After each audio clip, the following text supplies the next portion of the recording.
at nakarating na nga ako ng Dumangas. Medyo malakas yung alon that time. Pero prior akong bumiyahe, uminom na ako ng From Dumangas, babiyahe ako ng 216 kilometers. Papuntang Katiklan Port. Doon ako sasakay ng papuntang Batangas. Yung iba dumadaan ng Mindoro. Pero para sa akin, medyo hassle na sa side Since ko. Magta-total of 3 na roro yung sasakyan ko papuntang Manila. Hassle siya para sa akin kasi pagdating mo ng Mindoro, magla-land travel ka ulit papuntang next port para makasakay sa 3rd na roro papuntang Batangas. Actually, okay siya since medyo malaki-laki din yung savings mo compare yung Katiklan going to Batangas directly. Kaya lang sa akin medyo hassle talaga since yun nga, may trabaho ako, kailangan ko magpahinga. And medyo nakakapagod din tong biyahe ko from Bacolod to Manila. Since kung bibilang-bilangin mo, almost 24 hours yung buong biyahe mo, land, tapos roro, babiyahe ka nga ng 10 hours, kaya lang hindi ka naman sabing makakapagpahinga talaga ng maayos. Mas convenient pa rin sa akin yung Katiklan, diretso na ng Batangas. Mabuti nga at umayon sa akin yung weather today. Ilang days din na puro ulan yung Bacolod. Kaya yan din yung isang inaalala ko pag babiyahe ako. Since ilang bagyo din yung pumasok sa Pilipinas this July. Nung nag-decide akong magbakasyon sa Bacolod, hindi pumasok sa isip ko na rainy season pala yung June and July. Pero okay lang since ride is life nga naman. Bumiyahe ako ng Manila going to Bacolod. That time, medyo okay din yung weather. Nakiayon din sa akin. Pero mas okay yung weather this time. Pipiliin kong mainitan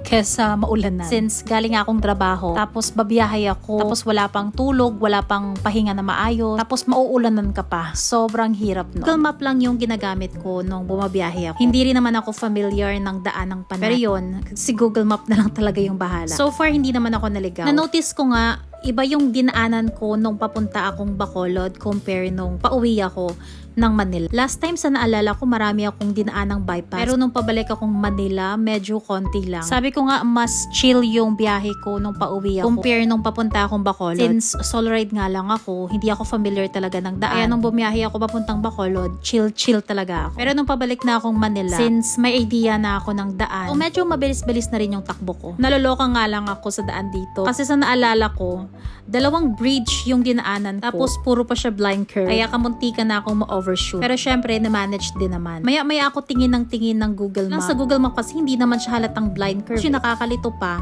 is may diretso siyang daan. Kaya akala mo, diretso ka, liliko ka pala. Kaya nasanay na lang talaga ako na every time na bumabiyahe ako, may mga na-experience ako na kamuntikan. Ilang beses na talaga. Di na mabilang. Ito lang talaga magandang bumiyahe sa Panay. Kasi first of all, hindi ka maliligaw. Second, maganda yung daan nila. Third, walang traffic.